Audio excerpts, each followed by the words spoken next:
Hello दोस्तों, एक बार फिर से आपका स्वागत है आपके YouTube channel Gopal study studio में।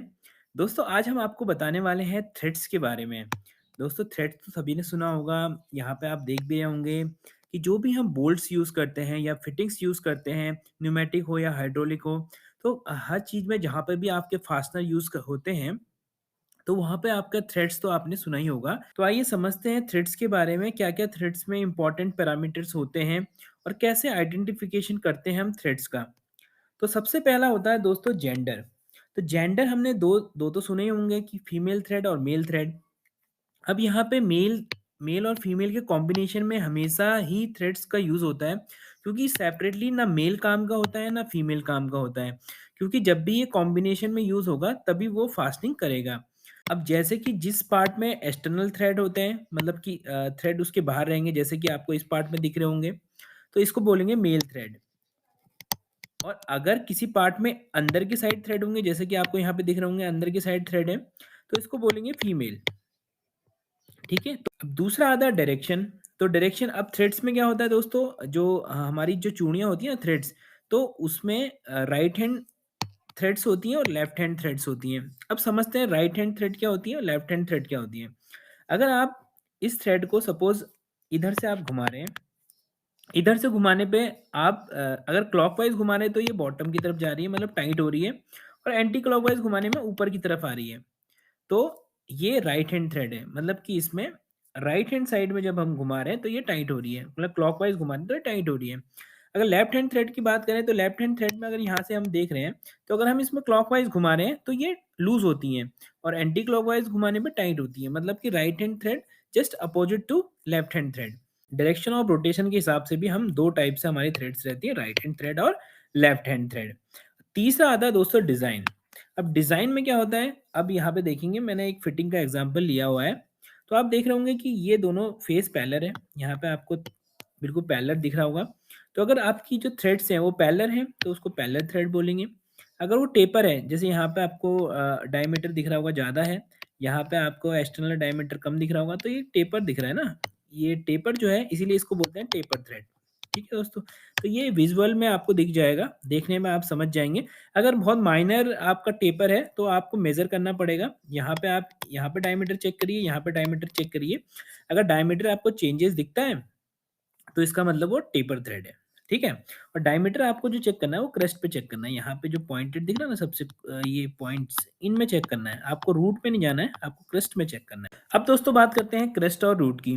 तो क्रेस्ट और रूट आपने सुना ही होगा। इसमें जैसे कि हमारे जो थ्रेड्स होते हैं, इस तरीके के थ्रेड्स होते हैं ना, अगर मैं ज़ूम करके बोलूँ, तो जो टॉप पोर्शन होता है, जैसे कि मैं अगर ये बनाऊँ, अगर ये जो थ्रेड्स का टॉप मोस्ट पोज़ीशन है, टॉप मोस्ट पोज़ीशन जैसे कि मेरा ये फिटिंग मेल फिटिंग है, तो इस तरीके से होती है ना फिटिंग्स। तो यहाँ पे जो टॉप पोजीशन है, ये बिल्कुल एक्सटर्नल मेजर डायमीटर जहाँ पे आता है, तो मेजर डायमीटर मतलब कि जहाँ पे सबसे बड़ा डायमीटर है, तो बड़े डायमीटर में जो पॉइंट आता है वो हाई पॉइंट, उसको बोलते हैं क्रेस्ट। और माइनर डायमीटर में जो हाई पॉइंट होता है, माइनर डायमीटर यहाँ होगा। मतलब अगर मैं किसी फिटिंग का डायमीटर चेक कर रहा हूँ तो माइनर अंदर की साइड होगा और मेजर डायमीटर बाहर की साइड होगा। जैसे कि मेरा ये फिटिंग है, मैंने यहाँ पे दिखाया था ना, ये फिटिंग है सपोज। तो अगर मैं क्रस्ट, ये मेरा क्रस्ट है सारे, ये पॉइंट सारे मेरे क्रस्ट हैं, तो ये मेजर डायमीटर हो गया हमारा, अगर यहाँ पे चेक करेंगे हम तो। और अगर हम रूट पे चेक कर रहे हैं तो ये माइनर डाया हो गया। तो ऐसे ही मैंने ज़ूम करके दिखाया हुआ है। तो जो माइनर डायमीटर में पॉइंट्स होते हैं वो होते हैं रूट, और मेजर डायमीटर में होते हैं क्रेस्ट। तो crest is a high point और root is a lowest point. तो इसके बीच में कहीं होता है पिच डायमीटर। पिच डायमीटर मतलब जैसे मेरे थ्रेड्स बने हुए हैं, तो दोनों साइड जैसे थ्रेड्स होते हैं, तो यहाँ पे ये जो डायमीटर हो गया मिडिल वाला, तो इसको बोलते हैं पिच डायमीटर। ठीक है? हाईएस्ट वाला डायमीटर हो गया हमारा मेजर डायमीटर, लोएस्ट वाला डायमीटर हो गया हमारा माइनर डायमीटर, और बीच वाला हो गया हमारा पिच डायमीटर। ठीक है? अब बात करते हैं पिच क्या होती है। अब दोस्तों पिच तो हर किसी ने सुना होगा, बट मैं आपको क्लियरिटी दे दूँ यहाँ पे पिच क्या होता है। तो एमएम की थ्रेड्स जैसे होती हैं, जैसे थ्रेड्स हमारी 2 स्टैंडर्ड में चलती हैं। कहीं पे हम एमएम का यूज़ करते हैं और कहीं पे हम इंचेस का यूज़ करते हैं। तो नॉर्मली इंडिया के अंदर मोस्टली थ्रेड्स जो होते हैं हम एमएम में यूज़ करते हैं। बट बाहर जैसे कि अमेरिकन थ्रेड्स और जैपनीज़ कहीं-कहीं, तो वहाँ पे जो होते हैं टीपीआई, मतलब वो इंचेस थ्रेड्स यूज़ करते हैं। तो अब एमएम की बात करूँ, अगर थ्रेड आपके एमएम में है, मतलब कि ये थ्रेड्स अगर आपके एमएम में हैं, तो जो पिच होती है वो होती है एक क्रस्ट से दूसरे क्रस्ट के बीच की दूरी, ठीक है। क्रस्ट हमने समझा था अभी। तो crust is a high point, तो हाई पॉइंट जहाँ पे मेजर डायमीटर का हाई पॉइंट होता है, तो ये एक क्रस्ट से दूसरे क्रस्ट के बीच की दूरी को हम बोलेंगे पिच। जबकि अगर एक सेम पॉइंट किसी हम एक थ्रेड के सेम पॉइंट से उसी के दूसरे थ्रेड के, मतलब कि उसके ठीक बाद वाले या ठीक पहले वाले के ठीक उसी पॉइंट के बीच की दूरी को हम बोलते हैं पिच, ठीक है। अब ये पिच अगर एमएम थ्रेड है तो ऐसे भी हो सकती है, 1 mm है, 2 mm है, जैसे कि हमारा M6 का हमारा जो बोल्ट होता है उसमें 1 mm की पिच होती है। तो 1 mm की पिच मतलब कि उसके एक थ्रेड के से दूसरे थ्रेड के बीच की दूरी जो है वो 1 mm है। मतलब एक ही पॉइंट, सेम पॉइंट हमें लेना है, या तो क्रस्ट से क्रस्ट के बीच की दूरी देखें या फिर रूट से रूट के बीच की दूरी देखें। दूसरा होता है टीपीआई। टीपीआई का मतलब होता है थ्रेड पर इंच। थ्रेड पर इंच मतलब कि 1 इंच अगर हम लेंथ चेक कर रहे हैं, जैसे 1 इंच में, जैसे कि हम अगर 1 इंच है तो इसका मतलब कि 25.6 mm। तो इतने mm में अगर हमारी जो पिच नंबर ऑफ थ्रेड्स कितने हैं, अगर हमारे 1 इंच में थ्रेड्स कितने हैं, तो उसी को हम टीपीआई बोलते हैं। जैसे अगर आप यहाँ पे एग्जांपल देख रहे होंगे, जैसे कि सपोज यहाँ पे, यहाँ से मैंने यहाँ तक, यहाँ से मैंने यहाँ तक ये चेक किया लेंथ, मैंने वर्नियर से लेंथ चेक किया तो 1 इंच आया, 1 इंच आया। तो 1 इंच में हमने थ्रेड गिने थे कि 1 थ्रेड, 2 थ्रेड, 3, 4, 5, 6, 7, 7 थ्रेड हैं। तो ये 7 टीपीआई हो गया। 1 इंच में कितने थ्रेड हैं वो नंबर ऑफ थ्रेड हम गिनते हैं, तो वो जितने नंबर ऑफ थ्रेड आते हैं तो उसको हम बोल देते हैं इतने टीपीआई। तो यहाँ पे 7 थ्रेड्स हैं तो 7 टीपीआई हो गया। अगर सपोज यहाँ पे हमारी लेंथ 1 इंच हमें नहीं मिल रही है, सपोज ये जो फिटिंग है वो छोटी है, हमें यहाँ पे तक ही लेंथ मिल रही है, पूरा इतना लंबा फिटिंग नहीं है, तो हो सकता है कि हमें हाफ इंच मिले।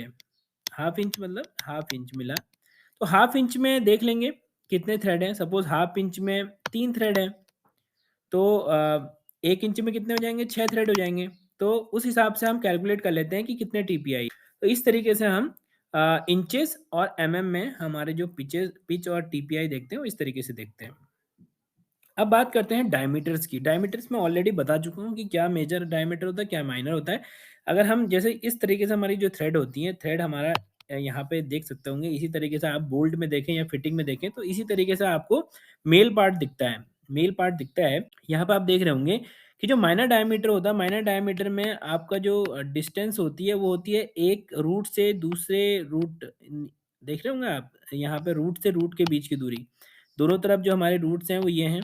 तो रूट से रूट के बीच की दूरी को हम कहते हैं माइनर डायमीटर। और क्रस्ट से, ये क्रस्ट है हमारे, ये दोनों साइड ये क्रस्ट हैं, तो यहाँ पे आप देख रहे होंगे कि मेजर डायमीटर क्या है, क्रस्ट से क्रस्ट के बीच की दूरी, तो हम मेजर डायमीटर कहते हैं, ठीक है।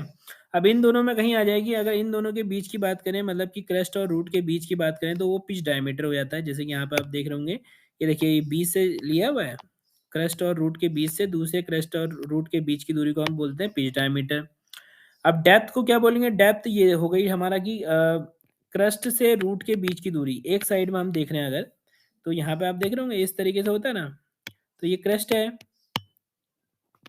ये रूट है,